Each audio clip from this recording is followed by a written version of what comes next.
তোর এত বড় সাহস, হ্যাঁ? গরিব অসহায় মেয়ে মেয়ে এই ধরনের কাজ করিস? আমার ঘেন্না লাগতেছে। তোর মতো একটা বাজে ছেলে আমার পেটে ধরছে। তোকে আমি ফ্ল্যাট দেবো, ফ্ল্যাটে রাজরানীর হালে থাকবি।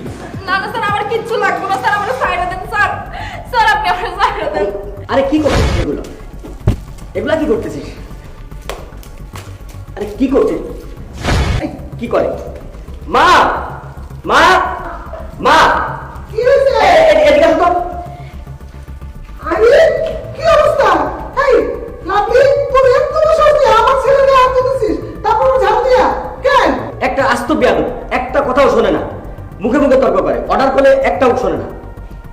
ও বেশি বার বাড়ছে। তোরা তোমার সাহস কেন? হ্যাঁ, আমার ছেলের সাথে তুই ঝাড়ু নিয়ে টানাটানি করিস? ম্যাডাম, আমি জানতাম আপনি আমার কথা বিশ্বাস করবেন না। গরিব মানুষের কথা কেউ বিশ্বাস করতে চায় না, এর লেগে আমি আমার কাছে একটা প্রমাণ রাখছি। যা যা, কি প্রমাণ আছে তুমি আয়। এগুলা একদম থার্ড ক্লাস বেসে তুমি পাওয়ার এখানে আইলে কাজে লাগায়।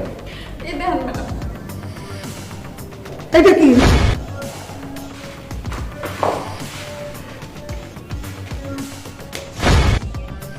এই তোর এত বড় সাহস, তুই কিভাবে জগৎ কাজটা করতে পারবি?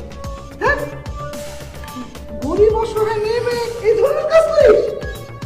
ছি, আমার ঘেন্না লাগতেছে। তোর মতো একটা বাজে ছেলে আমার পেটে ধরছে। শোন, তুই ভালো হয়ে যা। আজকের পর থেকে যদি তুই কোনোদিন আর এই ধরনের করিস, আমি মা হয়ে তোর জেনে দেবো, মনে রাখিস। যা আমার সামনে থেকে।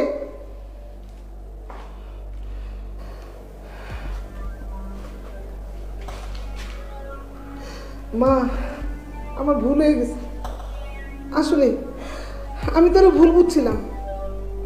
অনেকেই কাজের মেয়েরে ভুল বুঝে, তাদের দলে আমিও একজন। তুই কিছু মনে করিস না, এবারের মতো আমার ছেলেকে মাফ করে দে। আমি কথা দিতেছি, আমার ছেলে কখন আর তোর দিকে কোনো জোরে দেখবে না।